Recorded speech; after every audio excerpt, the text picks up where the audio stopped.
Assalamualaikum warahmatullahi wabarakatuh.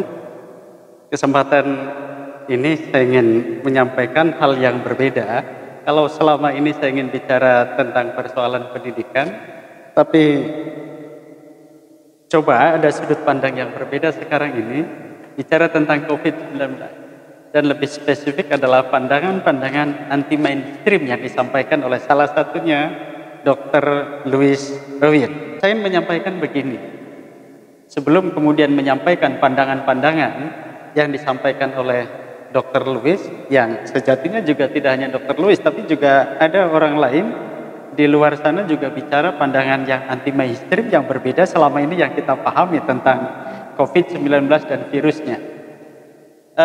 Di awal ini saya ingin menyampaikan, kalau saja pemerintah ingin komitmen dan menanggung beban rakyat yang seharusnya, maka ini saya kira dari awal bisa digunakan undang-undang karantina wilayah. Ya, seperti pada undang-undang karantina anti wilayah itu disebutkan pada pasal 55 misalnya, selama dalam karantina wilayah, kebutuhan hidup dasar orang dan makanan hewan ternak yang berada di wilayah karantina itu menjadi tanggung jawab pemerintah pusat.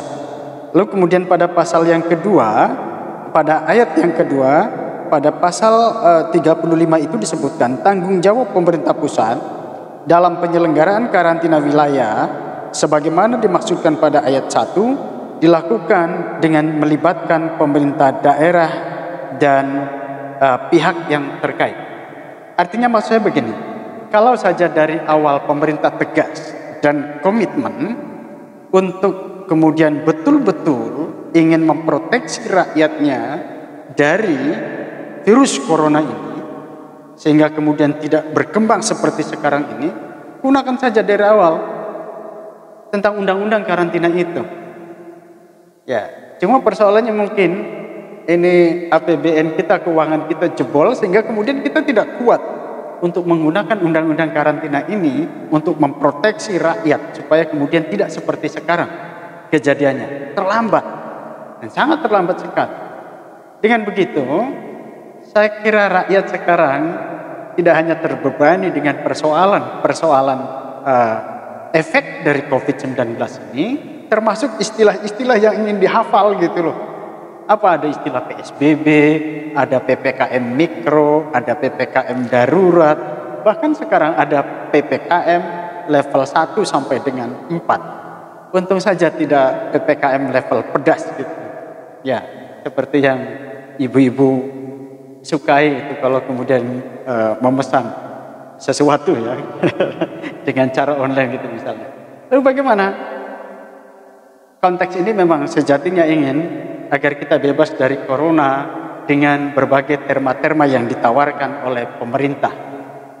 Saya ingin kembali tadi menyampaikan tentang pandangan anti-mainstream yang disampaikan oleh Dr. Louis Irwin itu. Sebenarnya pandangan anti-mainstream yang disampaikan oleh Dr. Louis Irwin tentang COVID-19 itu tidak hanya terjadi di kita, tetapi juga di luar negeri banyak pandangan-pandangan yang berbeda, tetapi kemudian biasa saja mereka, biasa saja, tidak kemudian berakhir di kepolisian atau kemudian diadili, karena ini sejatinya adalah ranah ilmiah yang kemudian bisa didiskusikan kebenaran atau tidaknya. Ya, di kita ramai dan dihebohkan statement belum lama ini yang disampaikan oleh Dr. Louis Irwin, yang kemudian dia tidak percaya dengan corona, lalu kemudian dia menyatakan bahwa penyebab kematian itu bukan karena virus corona, tetapi karena interaksi obat. Kalau kemudian ditanyakan ada banyak orang yang datang ke rumah sakit, itu karena stres dan penurunan imunitas. Jadi mereka meninggal itu karena keracunan kontraksi obat yang diracik sedemikian banyak itu. Ini 1, 2, 3 dan seterusnya. Jadi mereka meninggal itu, kata Dr. Louis, itu karena interaksi obat. Lalu fenomena anti-mainstream ini sebenarnya di Amerika Serikat juga, tadi saya sampaikan di luar negeri itu juga banyak menyampaikan pandangan-pandangan yang berbeda. Misalnya di Amerika Serikat ada Christine Noem dari Partai Republik. Dia menyatakan saya satu-satunya gubernur yang tidak pernah melarang penutupan usaha, jaga jarak, dan wajib masker. Di Kenya itu ada nama Dr. Stephen Karanja yang menentang vaksin. Dia menyatakan bahwa cukuplah pakai masker, kemudian obat pasar, dan hanya menghirup udara air, itu mereka bisa sembuh. Ya, bahkan kemudian di Indonesia ada Bupati Bojonegoro itu yang nyentrik itu, Pak Budi Sarwono, yang mengajak warga untuk kemudian tidak takut dengan corona, tapi dia bisa hidup berdampingan, new normal dengan COVID-19. Ya, kalau boleh diberikan otonomi, dia akan adopsi Singapura.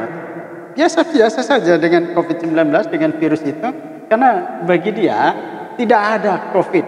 Yang ada itu adalah influenza biasa, meriang biasa, atau bahkan mungkin juga karena dia sesak nafas, karena ada penyakit jantung, serangan jantung. Ya, hanya diberi obat biasa juga akan sembuh gitu. Jadi tidak harus divaksin seperti sekarang, ribut kemudian antri, karena bagi dia misalnya karena jantung, misalnya tindakannya ya harus diberi ring, bypass, kemudian ya tidak harus diberikan khusus obat virus. Jadi karena dia tidak karena corona gitu. Jadi artinya dia bisa jadi sesak nafas itu karena jantung. Jadi yang dibenahi jantungnya, ya, bukan pada aspek-aspek lain yang kemudian kita ribut dengan virus. Nah kemudian memang diskursus tentang COVID-19 ini teorinya terbagi 3. Yang pertama ada teori konspirasi. Ya, COVID pandemi yang direncanakan, konspirasi global, lalu kemudian ya seperti tentara Amerika, kemudian Cina yang terjadi kebocoran di laboratorium kimia itu di Cina, kemudian jika dia jual obat gitu misalnya. COVID benar-benar ada, bukan direncanakan. Ini pandangan WHO, walaupun kemudian juga memang ada yang tidak setuju. Ketiga, ada konspirasi internet menyebar melalui 5G. Ya, jadi ini karena efek dari 5G lalu kemudian bisa menyerang daya tahan tubuh manusia. Kemudian pertanyaan saya, kalau kemudian ada pandangan-pandangan yang berbeda seperti yang disampaikan oleh Dr. Lewis Owen itu, apakah harus berakhir di kepolisian? Dan ini pertanyaan yang cukup menarik ya. Jangan sampai kemudian hal-hal yang terkait dengan persoalan keilmuan malah kemudian ini diberangus dan berakhir di kepolisian dan di pengadilan. Ada pandangan-pandangan yang mengatakan misalnya Ketua Komisi 3 DPR RI Herman Heri misalnya, ID harus mengeluarkan bantahan resmi kepada masyarakat supaya informasinya tidak mengambang, tidak membingungkan rakyat, itu misalnya. Ya, yang satu mengatakan bahwa ini virus ini ada, harus diobati, yang kemudian harus dikarantina dan seterusnya. Tapi kemudian ada yang mengatakan tidak harus takut, diobati dengan obat-obat biasa juga sembuh, selesai, dan seterusnya. Dan ini harus ada pandangan resmi oleh ID secara keilmuan menurut Ketua Komisi 3 supaya kemudian masyarakat tidak dalam kegamangan, ya, tidak berada di persimpangan jalan. Bahkan Fachri Hamzah menyampaikan pembungkaman opini, diajak damai dan diam itu adalah wujud demokrasi yang dikebiri. Ya. Kemudian ada pandangan lain, misalnya yang menyatakan bahwa Baris-Krim bahkan kemudian melepaskan Dr. Lewis Owen ini. Kenapa? Karena bagi dia ini wilayah akademis, wilayah kedokteran yang seharusnya ini diproses lebih lanjut saja oleh ID yang memiliki otoritas keprofesian di bidang kedokteran ini. Hanya saja kepolisian menyampaikan bahwa ini sekedar warning, hati-hati supaya kemudian tidak semua orang di wilayah publik, apalagi di dunia maya, untuk menyampaikan pandangan-pandangan yang kontraproduktif yang sehingga kemudian menimbulkan kegamangan di kalangan masyarakat. Ketua MPR Bambang Susatyo mendorong supaya kemudian ID melakukan diskusi secara terbuka dengan Dr. Lewis terkait persoalan COVID-19 ini.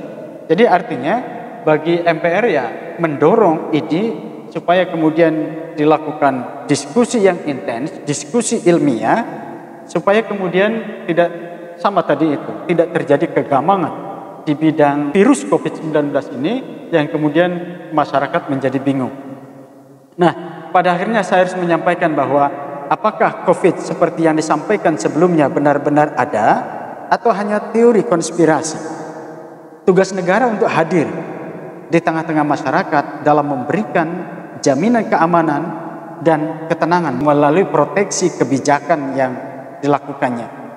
Ya, jadi pada saat seperti sekarang ini harusnya negara benar-benar hadir, benar-benar ada untuk kemudian melindungi rakyatnya supaya tidak terjadi tadi itu kebingungan di tengah-tengah masyarakat.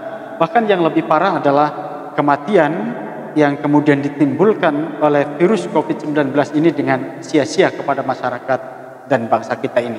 Yang pasti sangat ironi di tengah semakin naiknya dan tidak kemudian melandainya kasus COVID-19 ini, hasil survei mencatat bahwa pandemi COVID-19 menjadikan orang kaya makin tajir dan orang miskin semakin terpuruk, semakin susah. Faisal Basri mencatat, ada banyak sekarang ini setidaknya orang kaya dan super kaya baru di Indonesia, jumlahnya sangat naik. Yang kaya itu, yang berpenghasilan sampai di atas 1 juta US dollar, itu naik tajam sebesar 61,7%, atau ada sekitar 171.740 orang pada tahun 2020, seperti yang dilaporkan oleh Credit Suisse yang bertajuk Global OE Data Book ya 2021. Ini artinya di tengah pandemi COVID-19 ada banyak orang yang kaya semakin kaya, yang miskin semakin miskin dan terpuruk.